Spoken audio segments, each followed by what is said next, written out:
is long overdue, but I should go No, finish. recently, she was also given an IEEE award, no, for the. Yeah, she's been working in the humanitarian area. Yeah. So one of the major applications for AI is, in terms of being able to relate to people from various different backgrounds. So one of the technologies that they built at Amrita University Yeah. is for helping children learn about hand washing. And then they built a robot and took that project further. So now they've got some awards, and my sister was one of the recipients for this project, which they also won an award in Japan for, in recognition of this advance in, the humanitarian side of computation. And that's, I think there's a lot of potential in this area, especially for people who want to work towards humanitarian projects. So I think it's going to be a good future for humanity. I think in general, because we'll be able to do so many new things.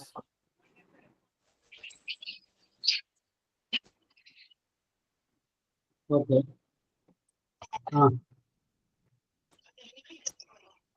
Yeah. Okay. We can start now. No. Already, Mr. Praveen is there. Yeah. Okay.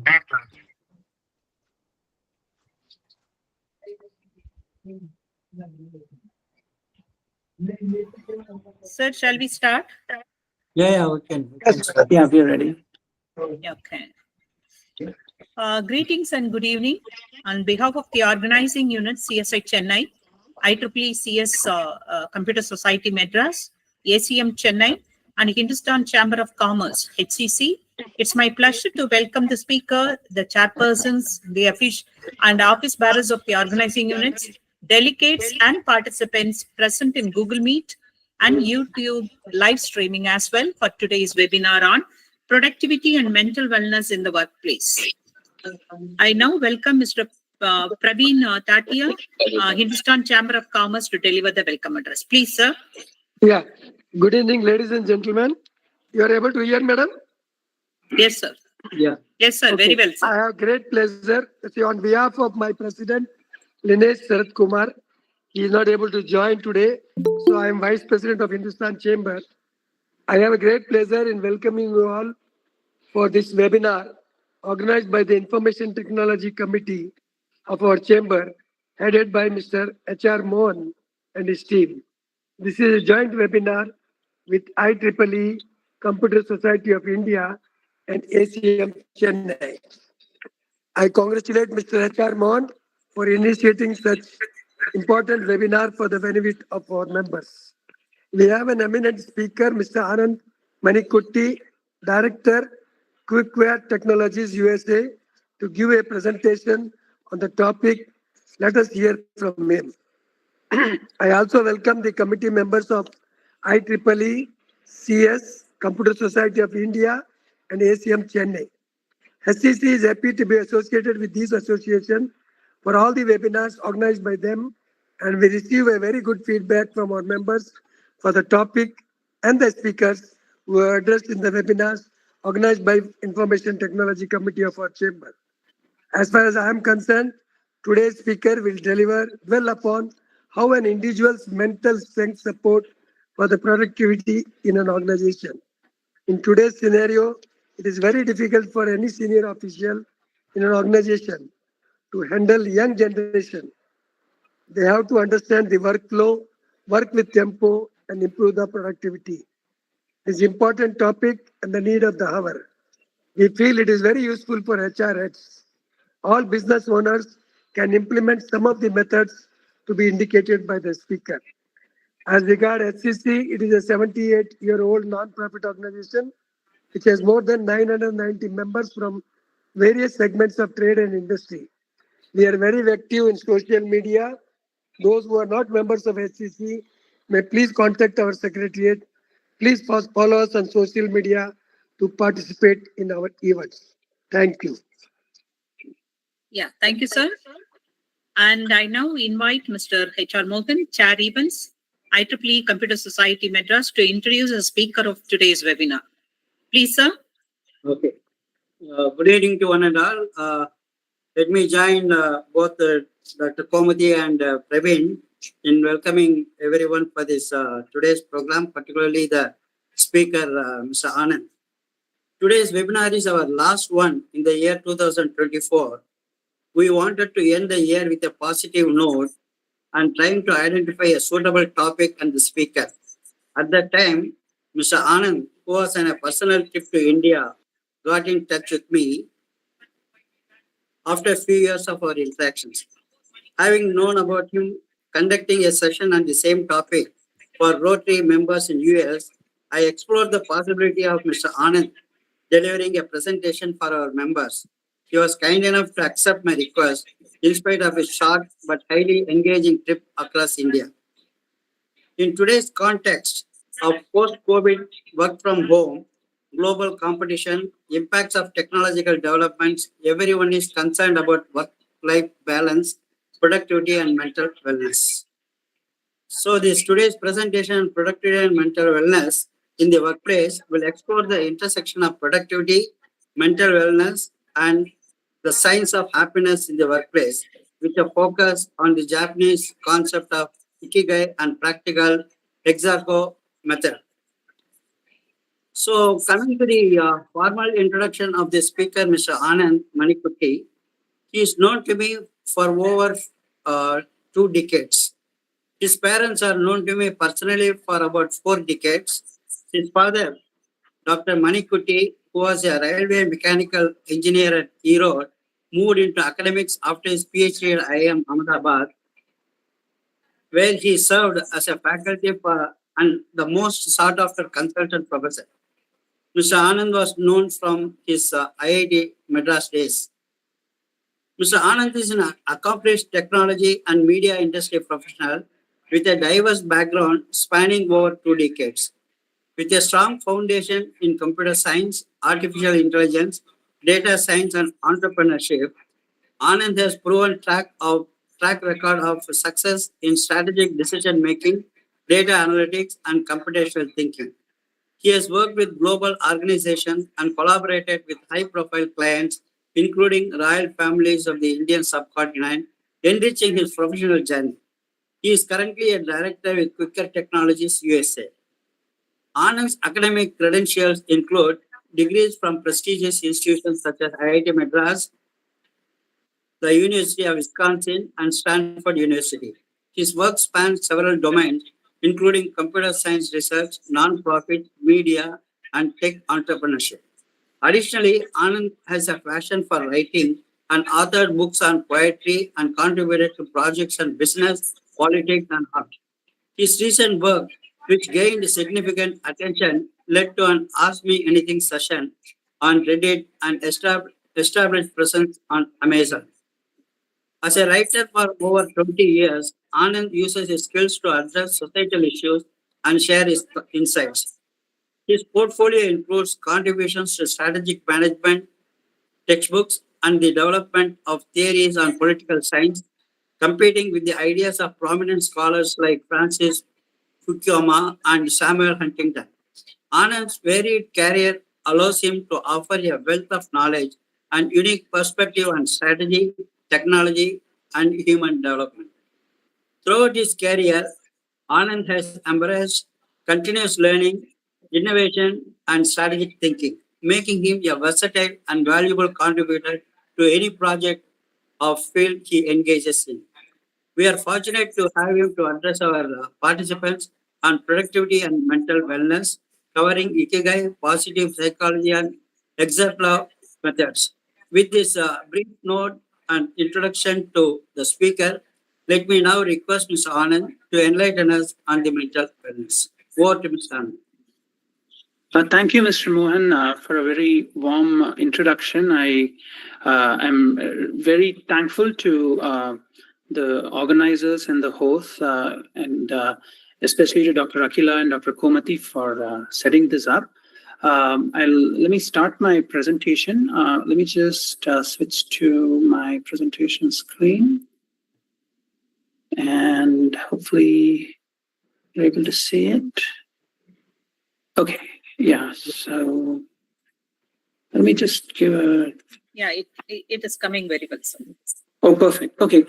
And thank you everyone for attending today. I got some questions over from some of the participants as well, and some of them were quite interesting and definitely,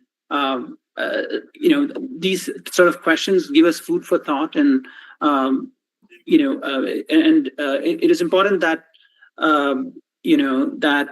we start thinking about these issues related to happiness and productivity in a structured way, and that is why we have this seminar.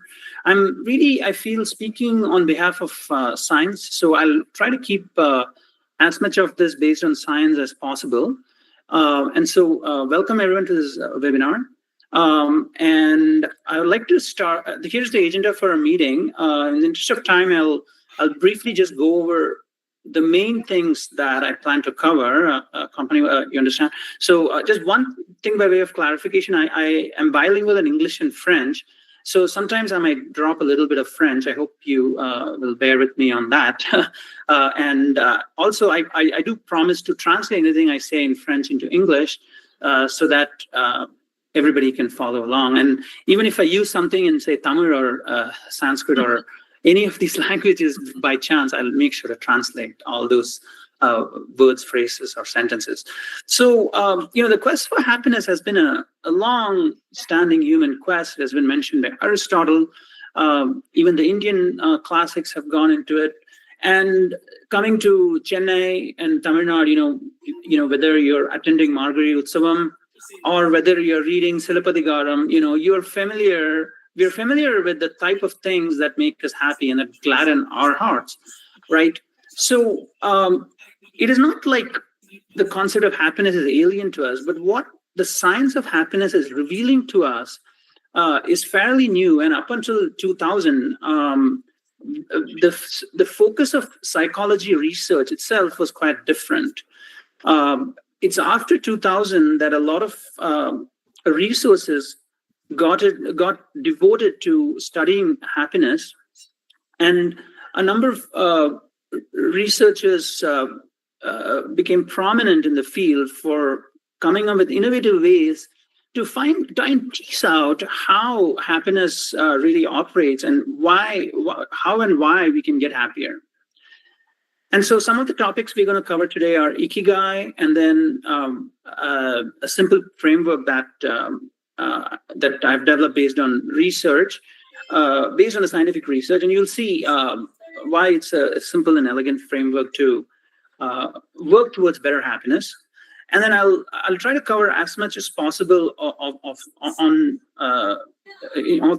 these two topics. And if I have time, I'll try to go in depth into the work of Sonia Lyubomirsky and the work of Martin Seligman, both of whom have done wonderful work in the field. But first, I'll cover the topic of productivity. But first, let us maybe start off with a trivia style question. Okay, we all love trivia. We all love watching quizzes, trivia, and a lot of us love picking up assorted facts.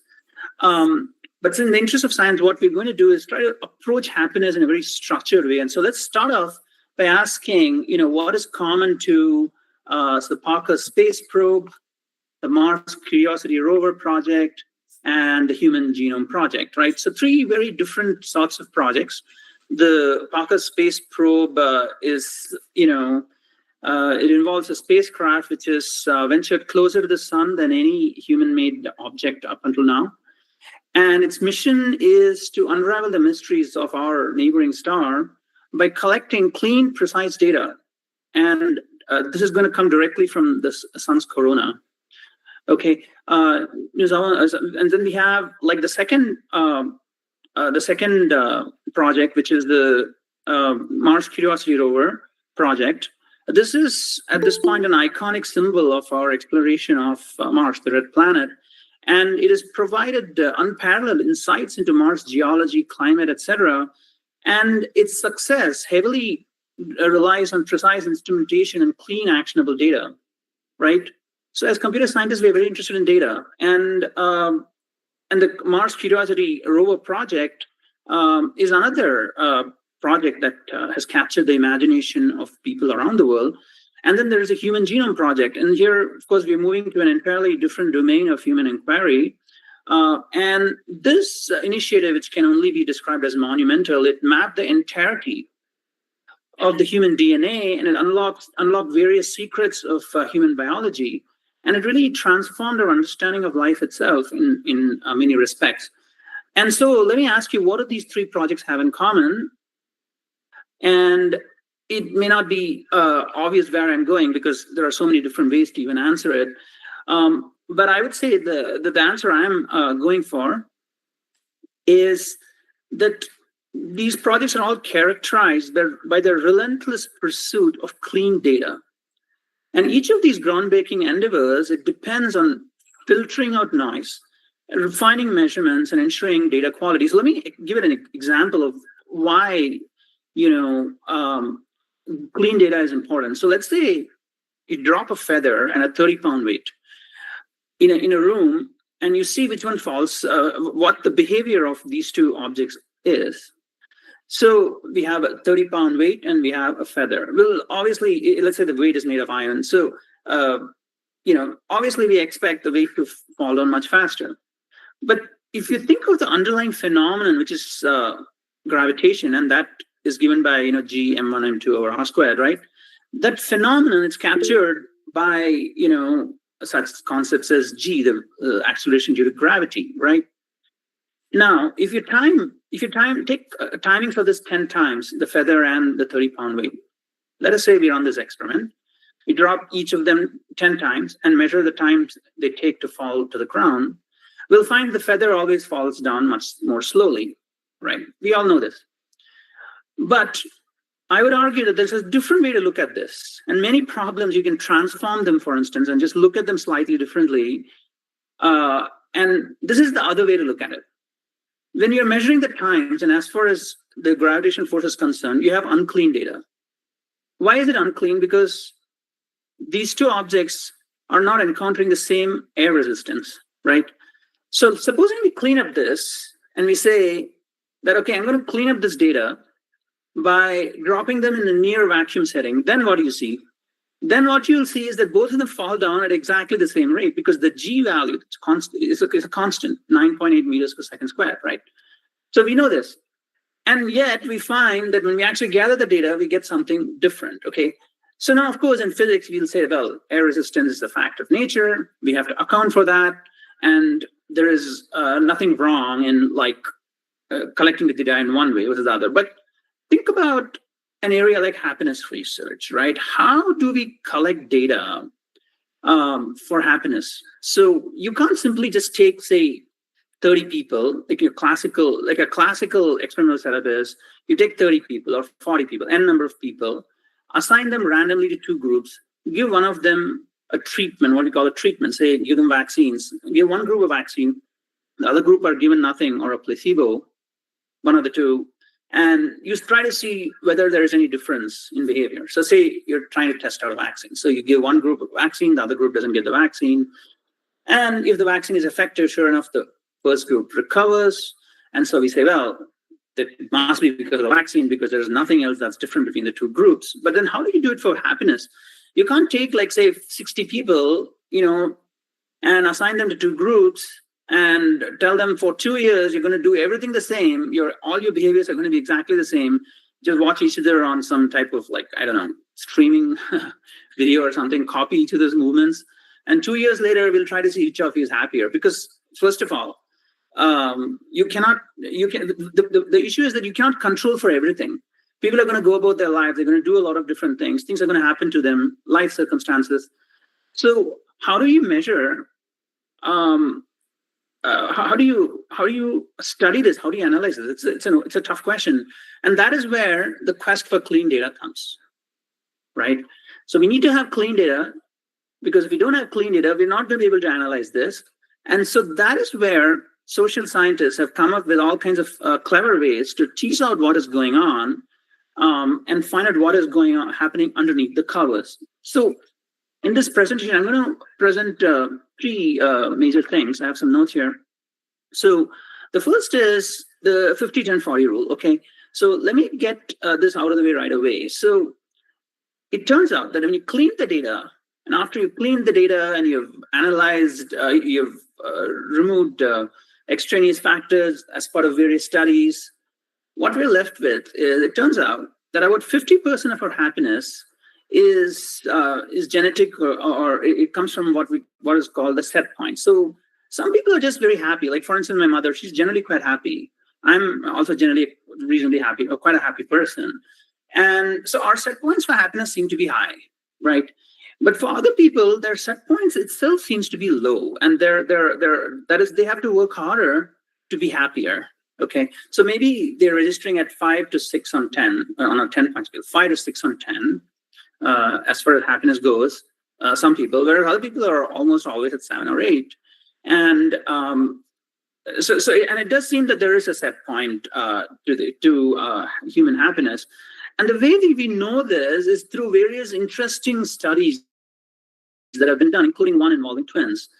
I don't want to get into the details of specific studies because we don't have time for that. What we have time for is just understanding this, that about 50% of our happiness is a set point, okay? Then what about life circumstances? Do they dictate happiness? Well, the 10% actually comes from life circumstances, and it's actually a very small amount. It's only 10%, whereas 40% comes from intentional activities, intentional activities that you deliberately undertake. If you want, I can repeat it in French and Hindi also. 50%, 10%, 40%. 50%, that is 50%, is a set point, but 40% of it comes from intentional activities. That is, हमारे जो activities हम जो deliberately कर रहे हैं, उससे आ रहा है. Okay, so now if you let us look at how. Actually, let's look at how, if you want, you can take a look at Sonia Lyubomirsky's book, and it opens. It asks this question. It has a list of life events, and I don't actually remember the exact list, but presumably, if you're going to ask a question that is going to provoke you into thinking about happiness in a new way, the question would be something like this. Consider the following life events: marriage, the death of a spouse. These are serious matters, right? Then the death of a parent. We could also add to this winning the lottery. Why have negative things only? Winning the lottery. Then we have maybe losing the use of both limbs, using the use of all limbs, becoming quadriplegic. Okay, which of these events do you think is going to impact happiness a lot? And it turns out that despite what all online influencers may say, marriage actually does not have a very high influence on happiness. There is a boost to happiness, but it's temporary, and it only lasts about 2 years. And after that, you go back to about as happy as you were before. Doesn't seem to change very much. How do we know this? Because we can't just guess these things, right?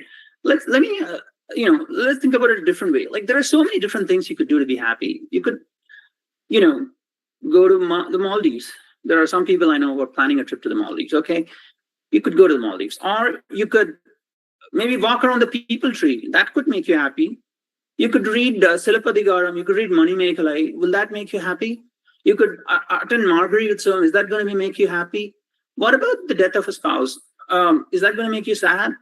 Well, it turns out that only about 10% of your happiness is determined by life circumstances, and the rest 40% comes from intentional activities. This is what the latest research is, and this is very recent research, right? Now, there are of course other ways to become happy.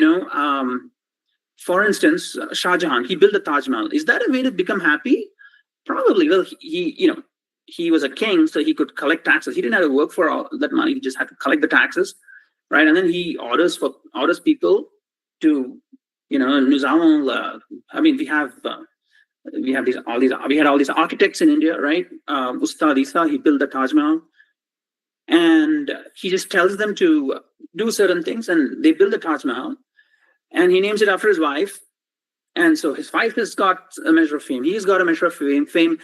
And is there a way to become happy? Yes, actually. Yes, the psychology literature says, yes, you will become happier because, hey, you've got this huge monument built, named after your wife. You'll always be remembered for it. And it's an achievement. So we do get happiness by achieving stuff. That is definitely attested to in the psychology literature. But we're not all Shah Jahans, right? I'm a commoner. You guys are commoners. I've even worked with Indian royalty, by the way. And I would say that, you know, we don't have that type of privilege to be able to build a Taj Mahal. It is going to be a very expensive proposition if any of us ever decide to do it, right? So where does it leave us? Then it only leaves nous avons un problem, right? We are not Shah Jahans. We have a problem. We're not Shah Jahans, right? So what can we do to become happier? So there are certain types of behaviors we can engage in, it turns out, that will make us happier, okay? And one of these types of behavior, number one, practicing gratitude. You know, maybe you can keep a gratitude journal, or you could express your gratitude to your friends and family. Number one. Number two, not comparing yourself with others. Number three, not overthinking. Number four, religion. Number five, I mean, I can go on. There are more than 100 things you can do to be happy. So now the question is, you know, what are the things you can do to be happy? Well, we have a list, right, from the research, and I'll share that list with you. And then the next question is, are they cost efficient? I mean, am I going to have to build another Taj Mahal to be happy? Right? These are irrelevant questions because, you know, it is not just that Shah Jahan built Taj Mahal. You know, Rajaraja Chola, Rajendra Chola, all these famous emperors from the history of Tamil Nadu or Tamilagam, we know they also, the kings of Tamilagam also built temples and monuments. Surely they were going somewhere with all of this, right? And of course, part of the motivation is to have things named after yourself, and so we can understand their motivation. But unfortunately, we cannot replicate what they are doing. We cannot simply say that we also are going to want to have a Taj Mahal built. So that brings us to Ikigai. This seems like a nice model because, hey, it is not talking about Shah Jahan and Taj Mahal, etc. So what is Ikigai? So Ikigai is a Japanese word that roughly translates to a reason for being. And it refers to the intersection of four key elements. These elements are what you love, what you're good at, what the world needs, and what you can be paid for, okay? So it is often depicted, so these are the four elements, and it's often depicted as a Venn diagram, okay? With four overlapping circles. So what you love is your passion, okay? So you can see that on the top, the green circle. What you love, this is what excites you, it's what you're deeply interested in, it's what you feel passionate about. It is what makes you feel alive and engaged. That is what you love, right? What you're good at is, you know, this is about your skills and talents. You know, it's what you're naturally good at or have honed as a skill over time. Then there is what the world needs, which is your mission. This is about understanding the needs of people around you, right? Both in your community and globally. And it's where your passion and your skills can make a lasting difference, right? And then there is what you can be paid for, your profession. So the last circle, this one, the orange one, it is about understanding the needs around you, both in your community and globally, right? And this is important for practical reasons, you know, what you can be paid for. And it's also important for long-term sustainability, right? So these are the four circles of Ikigai. And where two of the circles meet, you find something. Say what you're good at and what you can be paid for. Where they intersect is your profession.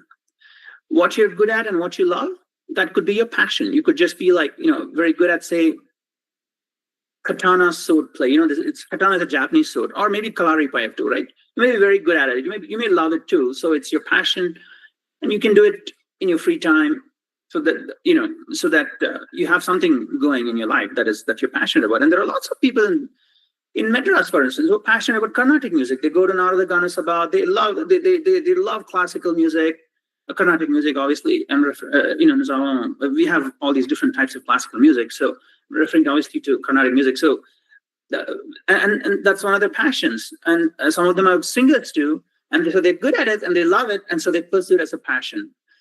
And so each of these intersections gives us something interesting, so that's what makes the Ikigai model interesting. So in the interest of time, I'll keep it short, and I'll say that,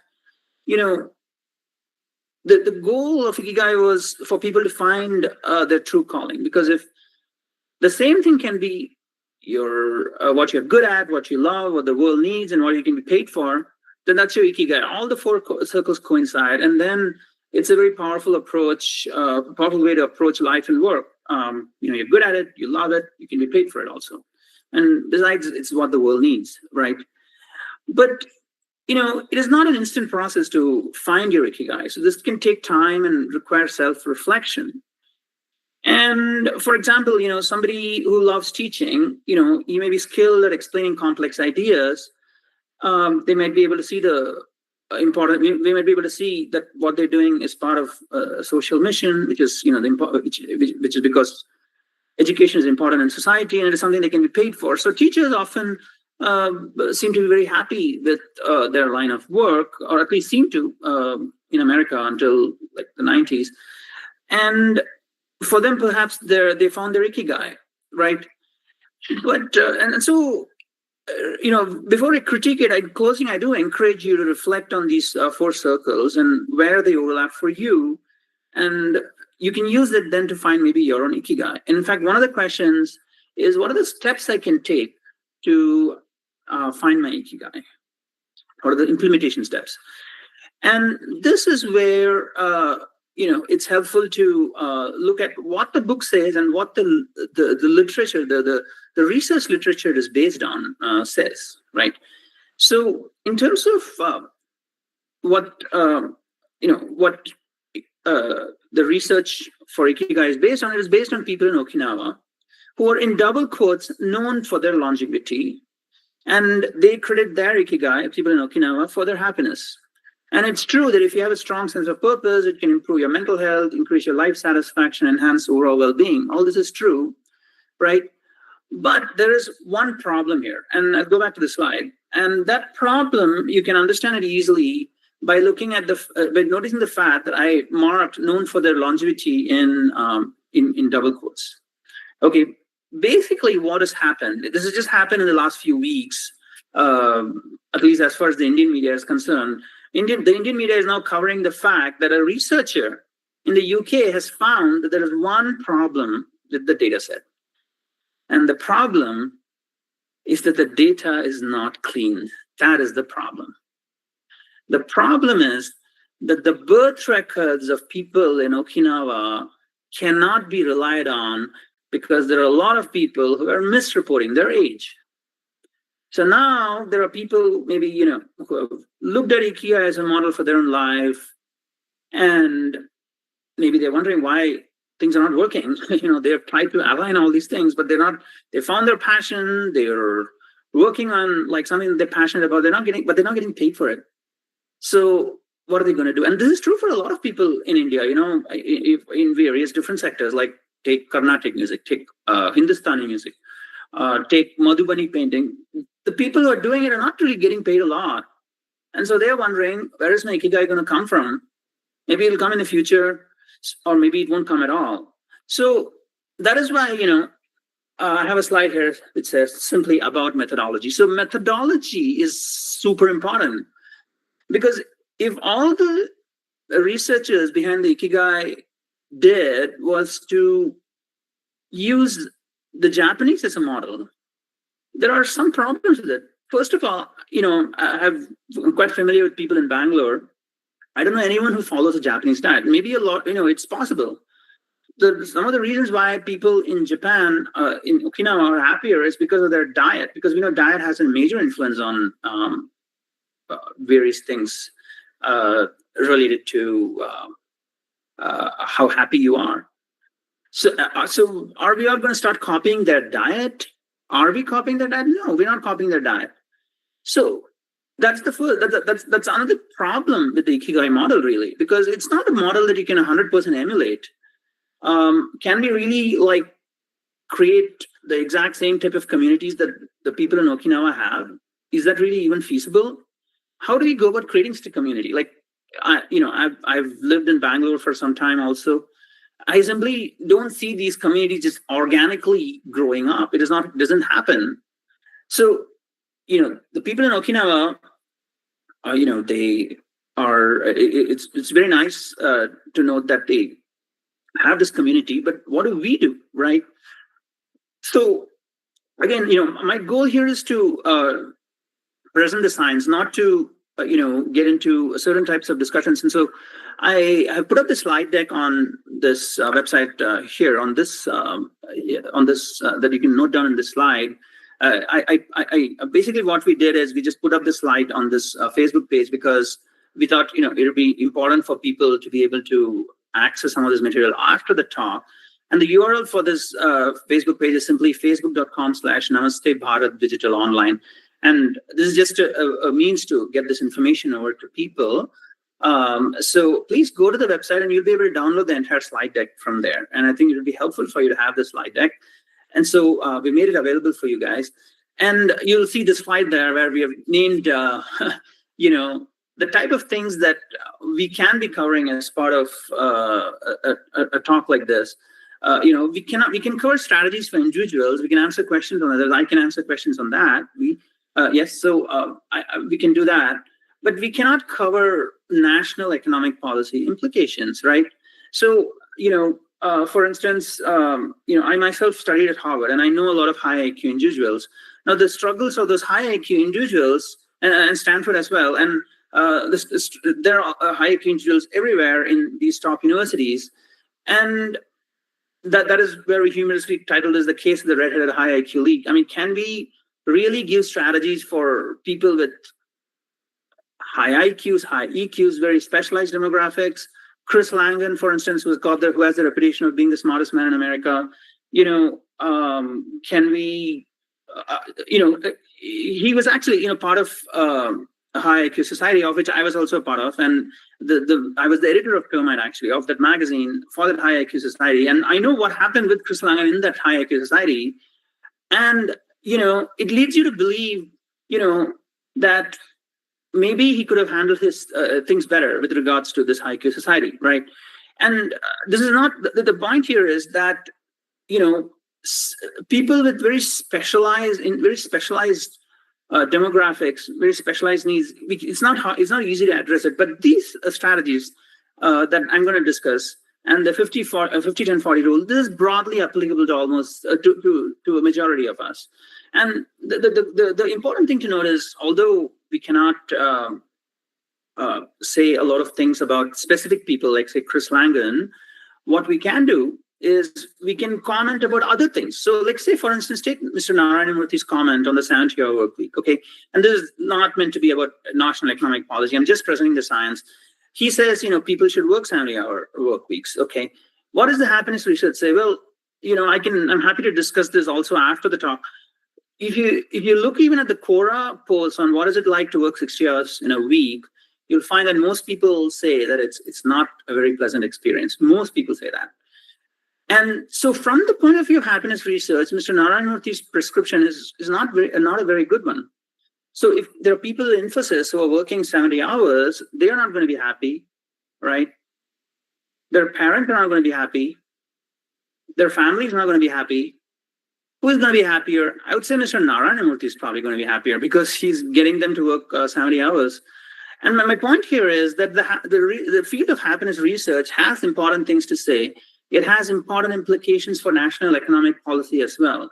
But that is not going to be the focus of this. In fact, if you want to discuss this, I'm happy to even debate Mr. Narayanamurthy on our behalf to bring forth some of these important points. And we even have a Twitter feed created. You can retweet some of the tweets that we're going to make if you want to advance this issue. And maybe I can discuss this in a science-based fashion with Mr. Narayanamurthy and tell him that, a 70-hour work week is just nuts. It's just not sustainable. So, there are startups which insist on that, but what they promise is that if you work for them for 4 years, you'll make so much money that you probably don't have to work again at all. And that seems to be a reasonable deal because you can't put up with a heavily stressful schedule for short periods of time. But, unless the payoff is high, it does not seem very advisable. This is something that I also was discussing with someone else who happens to have a PhD in wind turbine research, and she also agrees. So, it's this is going to be something that a lot of people recognize, but it's very difficult for us to put it on the national agenda. And maybe you guys can maybe retweet some of our tweets. That may be the only way to go. But my point is not to get you to retweet tweets, but rather to say that the science has very clear things to say. And this may not have been apparent to people in the time of Shah Jahan. It may not have been apparent to the people at the time of Rajaraja Chola, but it is apparent to us. And also somebody asked a question on climate change. And, I'd like to kind of not really discuss global economic political debates, for example, around climate change. In fact, I'm having a discussion with a professor at IIT Bombay on climate change. And he's skeptical about some of the claims in the media, and I'm also skeptical about some of the claims. In fact, we have a model for education, for instance. So it's not that our company is not working on other things for education, which we think can make an enormous, substantial difference to the face of literacy in India. But that is a different topic. Happiness research doesn't have much to say about that. We have a model, and we have field studies field data to indicate that could make an important difference. But what we can discuss here, I was in fact discussing this with Jeffrey Sachs, the eminent economist, just earlier this week. So the thing is, maybe the best way to think about it is I bring this concept of the God's book, La Libro da Dio, in Esperanto. La Libro da Dio in Esperanto simply means God's book. So let's imagine, that the concept of God's book is that God has all the answers. Okay, are the number of primes infinite? God knows the answer. He says yes, it is infinite. But it takes us humans a lot of time to work it out. Many stages of development, agricultural, post-agricultural, etc., until we realize, oh, actually the number of primes is actually infinite. Or the four-color theorem, God knows the answer to that. So every time it's sort of for me personally, it is like every time I learn a new math theorem, it's as though I got a peek into God's book, La Libro da Dio. I got a peek into God's book. And similarly for happiness studies, I got a peek into God's book, which has the perfect answers. What is it that you need to be happier? The 50-10-40 rule. You need that is part of God's book. La Libra da Dio. It is only a conceptual thing. So for instance, with Mr. Narayanmurthy's comment, I would say, well, he has not had a peek at God's book, and even though he's a billionaire, I am privileged enough to have had a peek at God's book. And God's book, which has all the perfect answers, says that 50-10-40, 40% of your happiness comes from intentional activities. So now how can we actually, so there's a small problem comes from the fact that, there's a methodological problem with the Ikigai model. And the problem is that there are discrepancies in the birth records from Okinawa, which casts doubt on the validity of the claims related to the longevity of the population. So let's shift to solutions. So let's shift to a clean study approach. So if you look at, for instance, this study, Killingworth and Gilbert, they've done a bunch of research, and Dan Gilbert has written a book.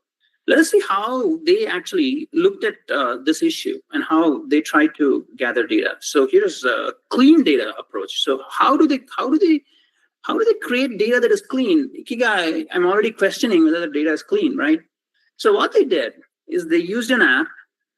It is called, I believe, the Track Your Happiness app. Don't quote me on it, but I believe you'll find it on the App Store. If you just search on Google for the name of the app, you'll find it. And they asked people to note down what activities they're doing and how happy they were. Simply this. Something very simple, and do it n times a day. That's all they did, and they collected responses from a large number of people. Now, what is the great thing about this? The great thing about this is it's very clean data. There's we're not assuming that a priori that the people of Japan have better lives. And we're not assuming a priori that the people of Japan or the people of, say, so we don't have any other assumptions like that. We're not assuming, say, that the people in Loma Linda are living longer, or that they're happier. And so what are some of the key findings when you do this type of a research? We find that mind wandering is correlated highly to happiness. Okay.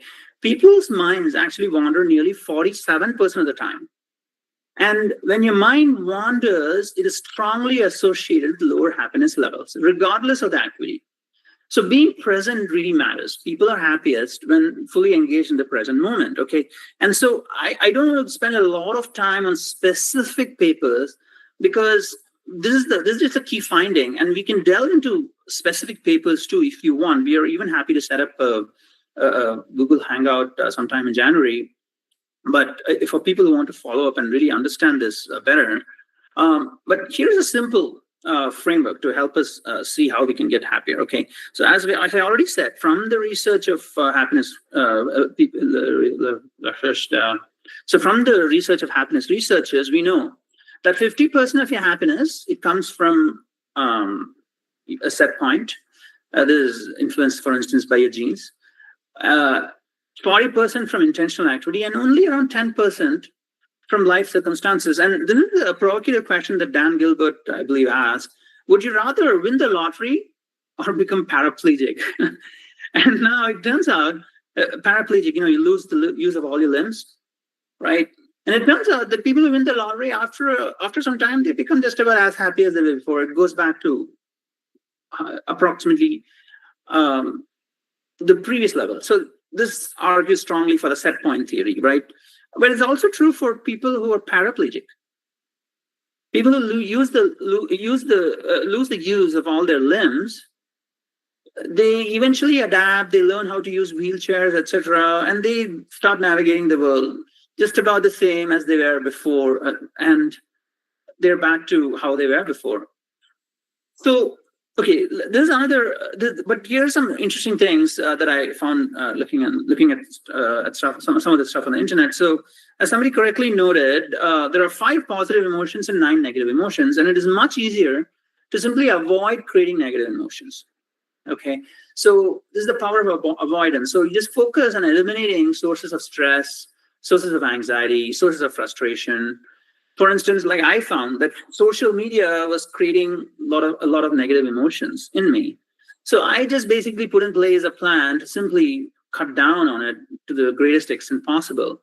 To the extent that in some months I've spent no more than like 30 to 40 minutes on social media total. And the reason for that is prevention is often simpler and more effective than recovery. So if you never have to even recover, you just, for instance, trying to work on things that require focus, and you do keep focused, you will just be happier overall. So here is our simple framework. Now we can think of it in like even computer science terms. Let's begin with a simple list. Okay, a list in Python is just a list of things. So let's not even take Python. Even a sheet of paper. On a sheet of paper, you can start with a list. What is the list? What do the list consist of? It will consist of activities you already enjoy and can maintain. Say, for instance, watching movies, reading books, etc. Okay, and then you augment this list by adding activities in order of impact and feasibility. So you want to only add things that are, remember the Taj Mahal example I gave? These shouldn't be so expensive that it's going to cost you a lifetime of savings. It should be something simple and reasonably feasible. Say gratitude. Make some entries in a gratitude journal. And I can even tell you how Dan Gilbert once had a program on how gratitude could be a way for people who are even depressed to start feeling better. But let's not get into the details here. Let's just talk about this simple framework. Gratitude, avoiding overthinking. So if you find that you go on Facebook or Instagram, you start comparing yourself with others, just cut it down and avoid the overthinking part of it, right? Of social media activity. Okay, avoid comparisons and savor life joys, life's joys, right? So, you have a lot of joys in life. And when I think of savoring life's joys, I'm reminded of this meditation that the Art of Living program once did, where they asked you to just bite a grape, but they asked you to just first hold it in your mouth and savor it for the longest time. And after that, when you bite the grape and you're in this meditative state, it feels like the most delicious grape you've ever had. And that is savoring. A simple exercise like meditating and savoring a single grape is an important tool in your toolkit, and it is a research-backed activity which is actually feasible, high impact, and cheap. Totally doable. So at the end of the slide deck, which I've put on the Namaste Bharat Digital Facebook page, there is a list of activities sorted in this fashion for you. You don't even have to sort it. There is even an Excel file, I believe, from this research paper. You can look at the Excel file and do the sorting yourself. And what you'll find is there is a number of activities that you can do which are both feasible and high impact. Okay, so the source of the problem is basically, so why do we think that we have to do so much to be happy when, you know, you have to do so little? And another thing I would recommend is for us to read this book by Sonia Lyubomirsky, The How of Happiness. Read that book and you'll find that once you really understand what the book says, and, you know, she presents all the research, and that is what a real happiness researcher, you know, the a book by a real, I had a term for it in one of my original works. So anyway, le livre de recherche, into happiness. So the book on of research into happiness, one of the books is Sonia Lyubomirsky's book. And if you read the book, you probably don't need all these influencers telling you how to be happier. And you might just be getting stressed that you're not doing all the things that, you know, Ranveer Allahabadi is telling you to do. Interestingly, he invited a psychic onto his show, a psychic. And, you know, we know that psychics are known for promoting pseudoscience.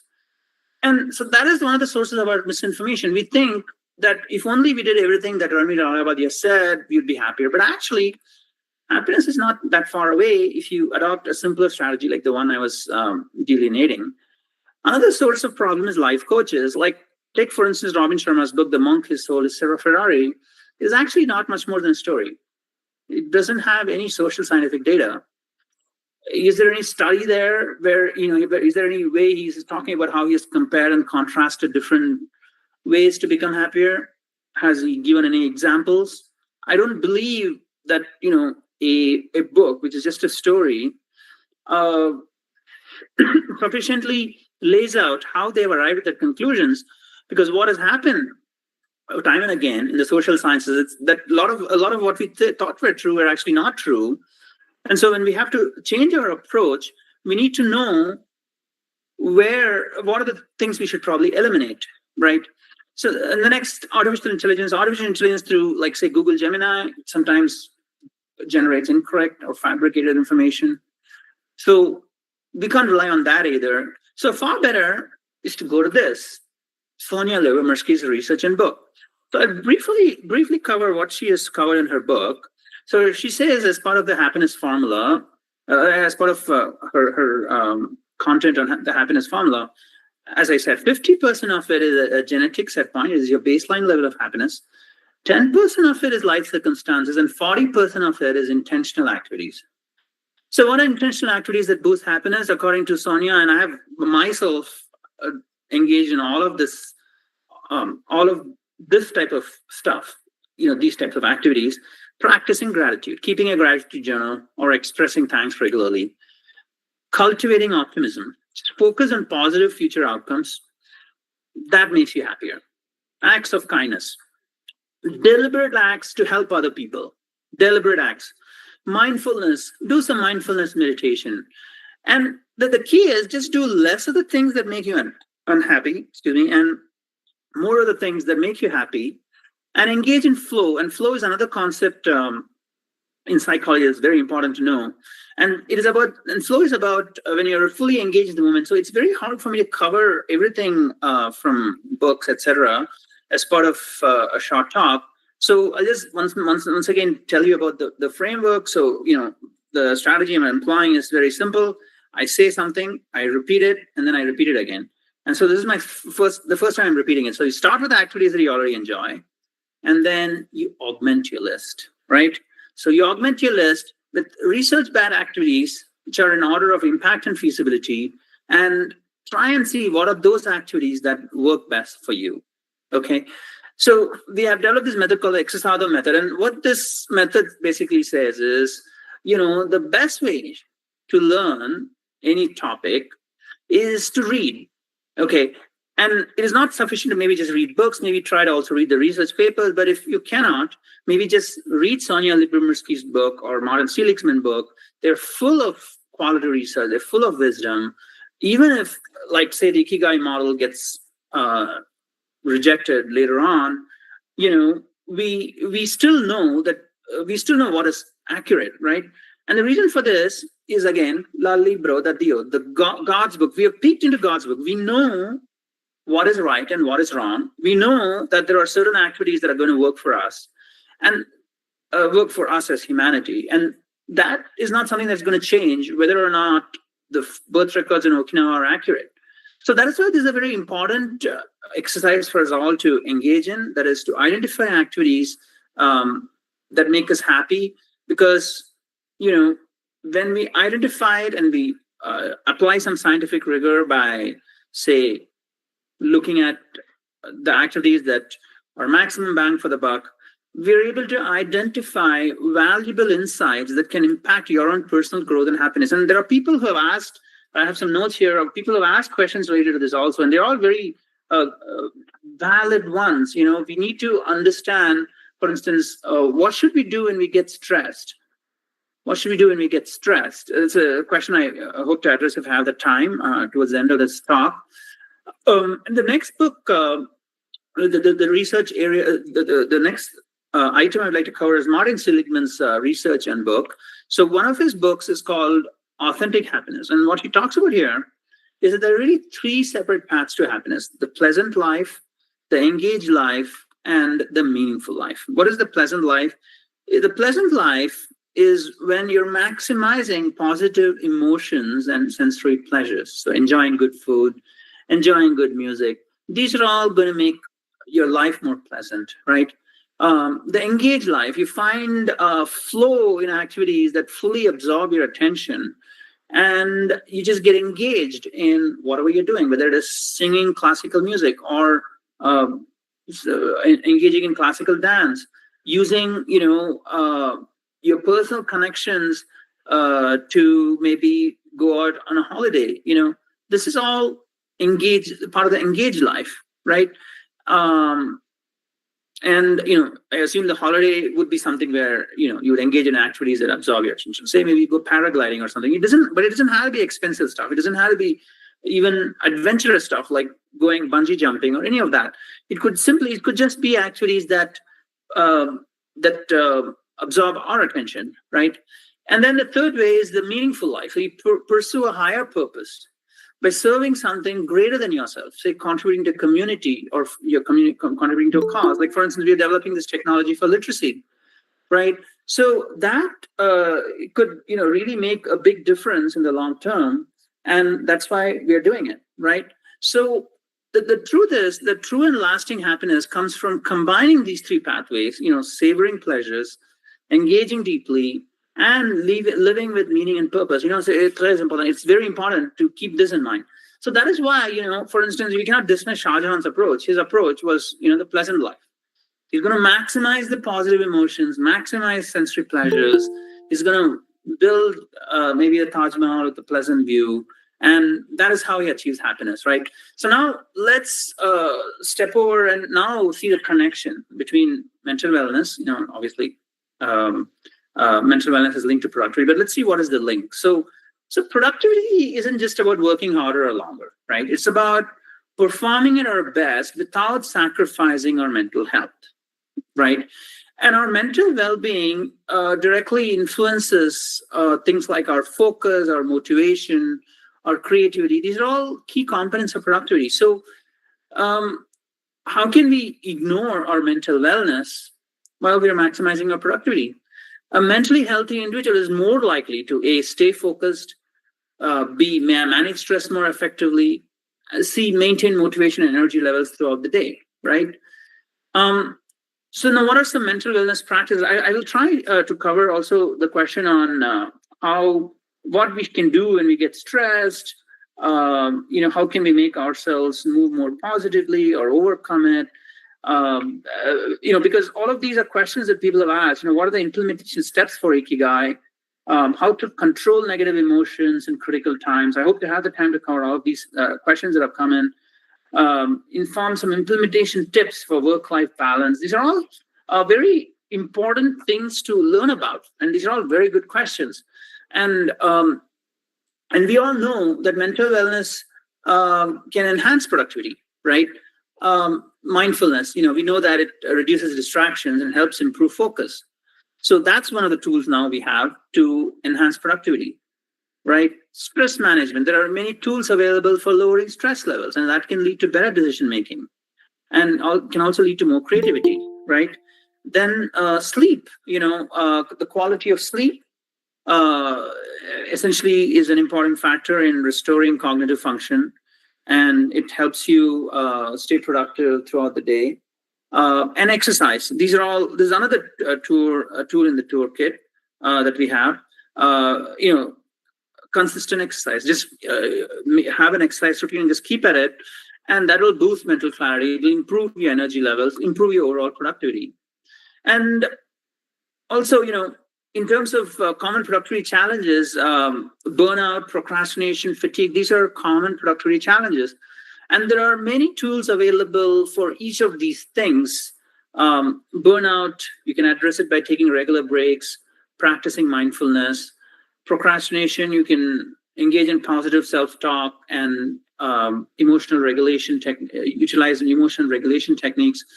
And as for fatigue, you can engage in activities like yoga, meditation, take a look at your nutrition, etc. And so I'll maybe deal with just one of the questions, which is, I think, because it's very important after this slide. And this slide basically says, here is basically about practical tips for integrating mental wellness with productivity. So, some practical tips include creating boundaries. So you set clear work-life boundaries. You can set clear boundaries within your family also to maintain mental wellness.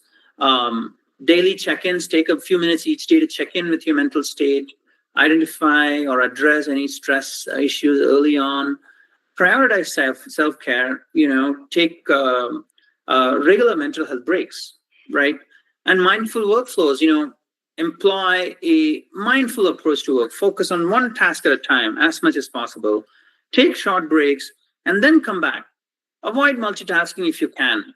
So these are some of the tips and tricks we have. And I'd also want to, address, for instance, I think an important question to address. What should we do when we get stressed and we don't think whether when we get stressed up, we don't think whether our action or decision we make is correct or wrong. How should we make ourselves move more positively and overcome this issue? So stress is a very important topic to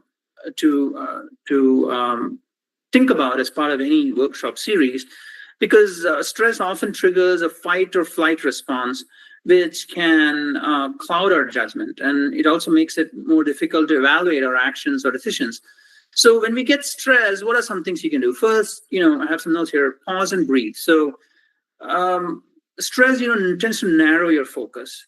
So just practice deep breathing. One breathing technique is the 4-7-8 breathing technique. So inhale for 4 counts, hold for 7 counts, and exhale for 8 counts.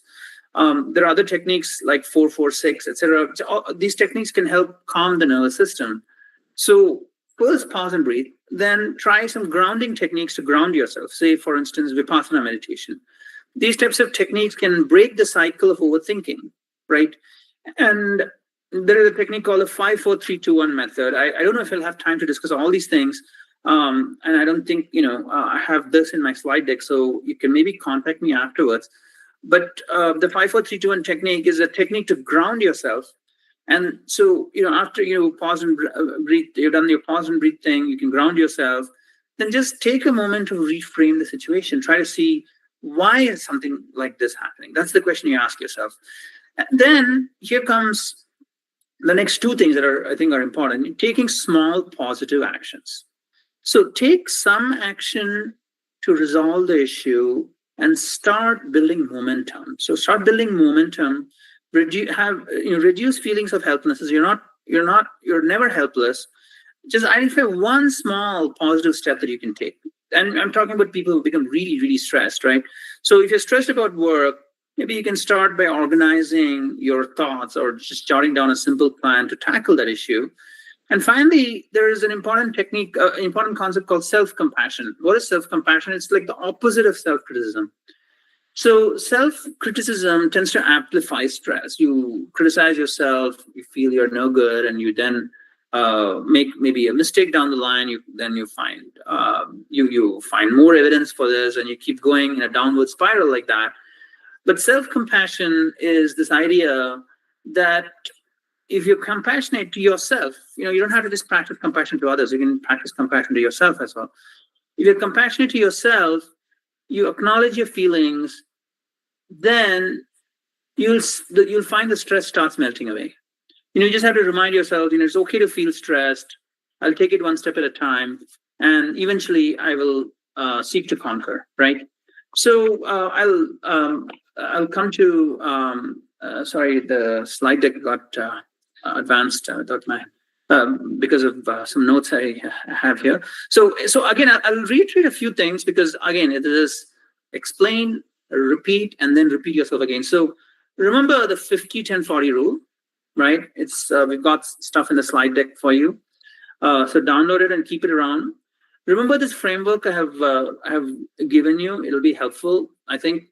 And read these two books that we have recommended: The How of Happiness by Sonia Lyubomirsky and Authentic Happiness by Martin Seligman.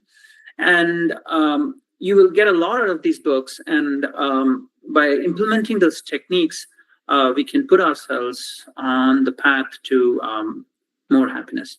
So thank you very much. I'll be happy to answer questions that people may have. And don't feel shy to ask any questions that you have. And feel free also to engage this on Facebook. And the reason for the Facebook is simply that, 1 hour talk, there are only so many topics that can be covered. So in order to cover more topics of interest, we're happy to make this resource available. And I'm also happy to schedule another 45-minute session for people who want to follow up. So that people don't feel that they didn't get all their questions answered. And there are so many, there's so much good information out there that we don't have to live in a world where we're dealing with bad information. And so, as I said, the goal of this talk is to bring forth the best ideas from science. And I hope you guys will get a little something out of it. At the end of the slide deck, oh, by the way, I have the pièce de résistance, as we say in French. We have the list of strategies that a person can follow under the slide called individual strategies. So, whether it is in Tamil or English or Hindi, it is all coming to the same thing. Invest in friends and family, those or parivar, invest in that. Join a club, koi club join karo. Be active, exercise karo, practice your religion, apna dharma follow karo. Get physical exercise, exercise karo, act nicely, achhi tarah bartav karo. These things. And these things, believe it or not, are not only, going to make you a pleasant person, they also score very high on the sum of mean effectiveness plus feasibility. So this is a very useful slide to have around, and we'll also try to provide the research paper from from which this slide came, so you guys can all be better informed about what techniques you can use, what tools you have available. And after this, I'll address a few of the questions that came in, but I'll first give the floor back to Dr. Komathy and Dr. Mr. Mohan and IEEE Society. The people who graciously invited me, the people from IEEE Society who graciously invited me for this presentation. So thank you very much. And it's over to you, people. Yeah. Thank you, Dr. Anand, for your wonderful presentation. But you've given, almost answered all the questions which the participants while registering posted, right? So I would like to ask the participants, if anybody would like to ask them directly, you can unmute your mic and you can ask them. Very specific questions. Ma'am, there is one question posted in the chat box. I'll come back. I'll come back. Okay, Thank you, that we will take it up. Supriya Das has asked, happiness is a qualitative data. How can it be converted, or how can we quantify to measure it? Okay, so that's a good question. Thank you, Supriya Das. So basically, what they've done in these happiness research studies, so let me start off with that. So what they have asked people to do is to simply self-report happiness, believe it or not. They just asked people how happy they were when they're measuring happiness. So for instance, the Track Your Happiness app, that is what they did. And here's the thing, happiness is qualitative.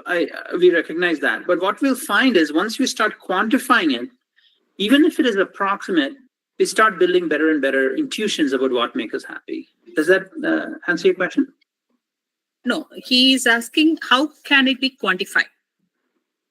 So you just take a 1 to 10 scale. You just ask people to self-report their happiness on a 1 to 10 scale. That is all they do to quantify it.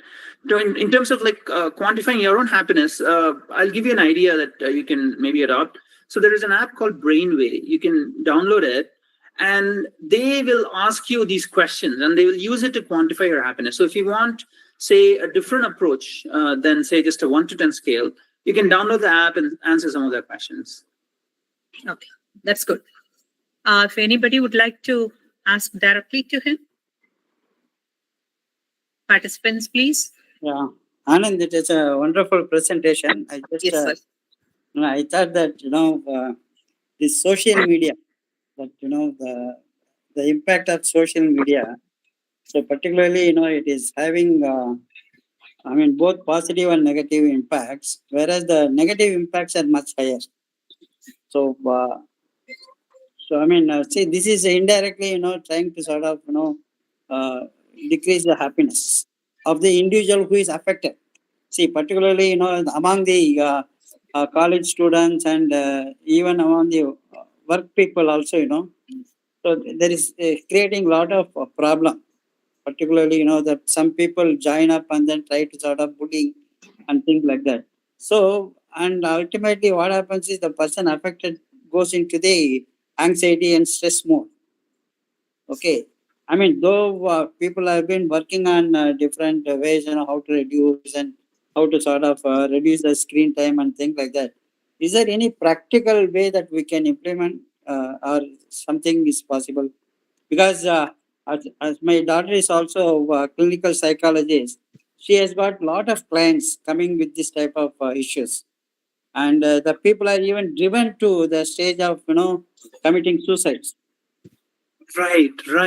No, that's a very important consideration. And, as Mr. Mohan, he's the chair of IEEE events people, so take careful attention, make careful notes about, the type of comments people are all making, including Mr. Mohan. And this is a very important consideration. In fact, I myself found that until I began to understand the literature on happiness, that it has a tendency to just take over your life. And just, to add to his point, they have found that social media is one of the factors that you can most easily eliminate if you want to be happier. Okay, on the one hand. Okay, on the other hand, if you need it for work, it can be one of the most difficult things to eliminate. So the first thing we should do is try to identify whether it is essential, that is mandatory, or is it voluntary. If it is voluntary, then something that some of my friends have done is to completely cut themselves out of social media. And they've reported, many people have reported that as soon as they did that, their happiness levels shot up. So if it is feasible to completely avoid social media or reduce it, substantially. Like, for instance, you can challenge yourself instead of, say, to run a marathon, that you will do just 10 minutes of social media activity in an entire month or an entire week, if that is more feasible. And remember I said about intentional activities. So what one needs to do is, if you engage in a lot more social media activity, right? Let us say that you're required to do it as part of work, or you're required to do it a particular week as part of work. Then now you have to increase the set of intentional activities you do in order to compensate for this.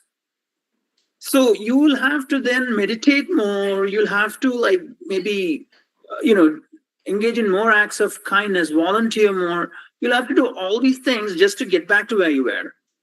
And if people start looking at it like this, then they may realize that it's far simpler, not to have to work so hard and simply not do it in the first place. And there are many quotes in Hindi and Tamil on how sometimes you just need like Nalla Mata Gorvadi. There is one quote like that. Similarly, there are other quotes in in even languages like French and German. They have their versions of this type of wisdom, where you just sometimes just need to do it a few times, then you realize that the amount of intentional activities that you're having to do is so high that it's just so much easier to just change your Facebook password and ask someone else to keep it, and just so that you can't even log in even if you want to. And these types of techniques also can work. You can adopt things like tweetdeck.com to minimize time on actually tweeting. You just schedule your tweets ahead of time, and maybe schedule 3 months, 3 months of tweets at a time, and simply don't go back to Twitter. So although people think you're tweeting all the time, you actually are just scheduling the tweets, right?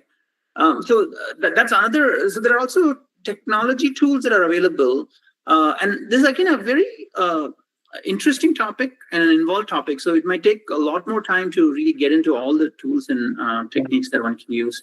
But thank you for that question, Mr. Mohan. I appreciate that. Thank you, sir. Anybody wants to ask? Hello, sir. This is SanatKumar. Hope I'm here audible. Yes, you're audible. Please go ahead. Sir, I really like your presentation and the thought process. Very much thanks for you in the first place, sir. Oh, you're welcome. And Yes. yeah, so the question is regarding the policy strategies that you have put in the last slide. If you want to know more of what is the source for that, sir, the individual and the policy strategies? The policy strategies. So that was the last but one slide. Is before those individual strategies. I'll give you the URL. And the reason is I knew that these types of questions will come, and we'll not be able to. I'm not going to be able to fetch you the exact. You can put paper, it in the chat box, PDF sir. or something, right? So we've basically what we've done is we've created a Facebook page. We have this Facebook page, and what we've done is we have put the slide deck there. So what I can do is I'll add the reference, the citation, so you can download the paper yourself. Does that work? Yeah, sounds good. Great, sir. Thank you. Okay, cool. Yeah, Messi, thank you for that, and thank you for your question. It's a very, very useful paper to look at. So, feel free also to look at the methodology of the paper, see how they have arrived at their conclusions. It's a very interesting paper to look at. So, just a suggestion to Mr. Chandra. Yeah, thank you, Mr. Chandra. No one is having questions, then I can go for vote of thanks. One more question. Anyone would like to ask? Last question. Hello, sir. This is Dr. Vinodini from Hyderabad. Sir, with regards to understanding and knowing that impact of social media or kind of distractions, we are not able to minimize the screen time. So what are the tips you can give us? Okay. Because So, knowingly we try to we feel that okay, let me see for 5 some more time. In that way, we are not able to control our emotions, a kind of thing. But the screen time is increasing rather than a kind of touch with the people or learning from the people directly. So how do you give us some important tips on that? Yeah, this is a very relevant question, and thank you for that. And so, one thing to consider is, this result from the field of psychology, which says that, when you get a message on WhatsApp, right? Why? Yeah. Let us try to understand why we respond to it. Okay, so a message on WhatsApp is not like someone talking to you on TV. It is more akin to someone tapping you on your shoulder, trying to grab your attention. Okay. Now that is why we reply to it. It is as though, say you're getting a comment message from Amartya Sen, and you're like, oh my God, I don't know this guy. He's a world famous economist. I don't know why he's contacting me. Then you realize, no, that's probably a fake ID. It's not Amartya Sen. Okay. But then you get an email from, say, Rajesh or Suresh, you know him. And you're like, oh, I know this guy. So now I'm going to respond to them, right? So that is where, the thinking comes from. And it is very natural for us then also to reply. Okay.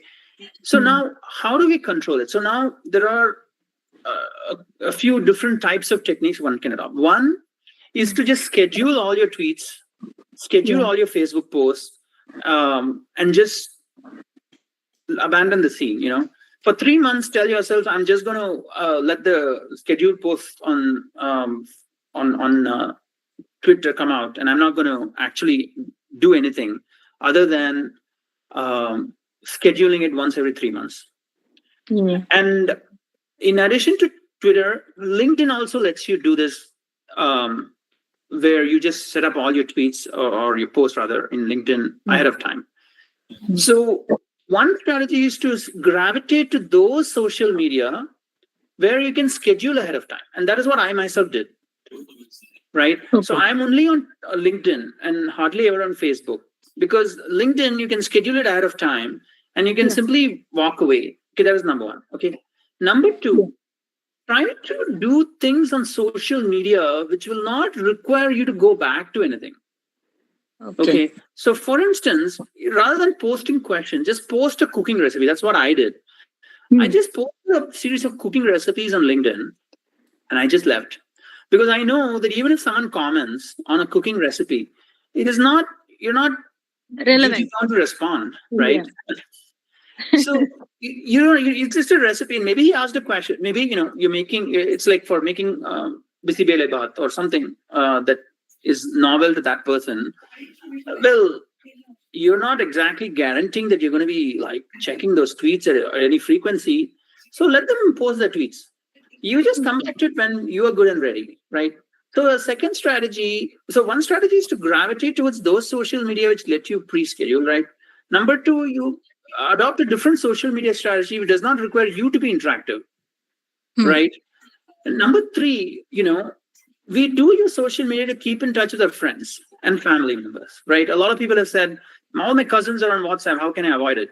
So I'm not saying you should avoid WhatsApp groups in which your cousins are there, but maybe you can get a different phone and you just keep all of them on that WhatsApp, and just, use that phone only for personal relationships, and another phone for business relationships. Because part of the problem is that businesses, like take for instance Godrej. Godrej is a company. They have thousands of employees. They can simply overwhelm you with the number of WhatsApp messages you send. If you think you're going to keep replying to them, you can spend your entire life just replying to the Tatas, Birlas, and the Godrejes, right? So you want to basically maybe have a separate phone for just the businesses and let them post. You just tell them, this is a phone which I've kept for business, and you cannot really expect me to reply to this because, hey, this is a phone for businesses. You have to figure out a way to get to me because I'm not like honor bound to reply to your messages, right? And so that's another technique. There are so many different techniques one can use, but and also there are psychology-based techniques also. Like for instance, one technique is called surfing the urge. So whenever you feel like you want to do something, you simply tell yourself that you'll just surf the urge, which is you have this urge to reply, but you will temporarily not reply. You'll wait for 10 minutes or 15 minutes and then see if you want to still reply. And if you do still want to reply, then you reply. Yeah, right? that is a kind of what I feel is personally, self discipline is very important in order to minimize or avoid these kind of things. Some sort of. So that Exactly, is screen exactly. time. We have to have a specific timing and have a self discipline so that we know we all these things will fall in its place. Right. You can have specific times in which you check social media. Maybe just 10 minutes a day, like say 7 p.m. to 7:10 p.m. And that's all the time you spend. And if you're disciplined about it, that also will work. Yeah. Absolutely. Because they are so impulsive that we feel like getting connected to that. That is what they are creating. Yes, yes. The content creators know very well that Yeah, if yeah. they create the content in a particular way, you'll feel like replying to Yeah. something, right? So, Thank you so much for providing us a lot of tips. It oh, was you're welcome. You're more than informative, very welcome. informative, insightful, and thought-provoking session. And truly, truly appreciate. Thank you for your time, sir. Actually, Oh, I appreciate all your time. Thank you for your time as well. So, it's definitely two-way. So, thanks very much, you guys. Also. thank you so much, sir. Sir, Mohan sir, shall I go for vote of thanks or would you like to? Yeah, I think this social media was in early days that email used to be the same problem, There was a joke also. One person, spending so much of time in email. So the shift time is over, I have to go back to home. So Right, right, right. he didn't attend any official work. He was only going through the emails and then responding. By the time his shift time, 8 hour shift time was over, and then he had to get back to home. Yeah, anyhow, it is. I think it has become so much of addictive in nature, and also the people expectation also. They expect the immediate response. When they send a WhatsApp message. Otherwise, what they think they again send either SMS or they follow up by a call. I think there's so much of pressure they put in, to respond. So I think. Sir, I think we have to have a separate topic on this. Yeah. Social media versus happiness, right?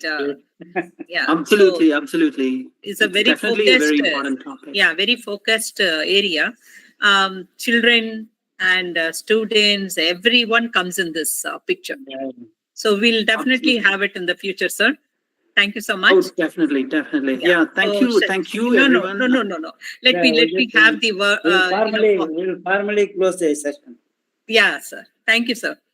Good evening, all.